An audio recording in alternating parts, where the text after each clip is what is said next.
السحر المأكول من أسهل الأسحار التي توضع للإنسان ويكون مصاب بها وهو لا يعلم. 4 علامات للسحر المأكول لتبين لك أنك مصاب أو غير مصاب بهذا السحر الخبيث.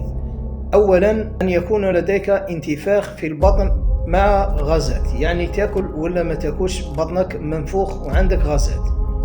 ثانيا، كثرة الأمراض والتوسويس بالأمراض، مرة عينيك، مرة راسك، مرة كرشك، مرة ظهرك، يعني كل مرة تلقى فيك مرض بدون سبب.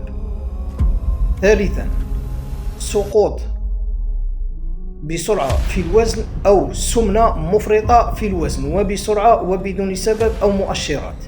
رابعا، تكون دائما تعبان وعيان وفشلان ومديقوتي بدون سبب وما يفرحك والو. هذه 4 علامات للسحر المأكول الذي يصيبنا ونحن لا نعلم. إذا كانت فيك هذه العلامات كومنتينا وقل لي أي علامة راهي عندك. مع تحيات شيخ الرقي المعالج الباحث المدرب أبو تقي الله الجزائري.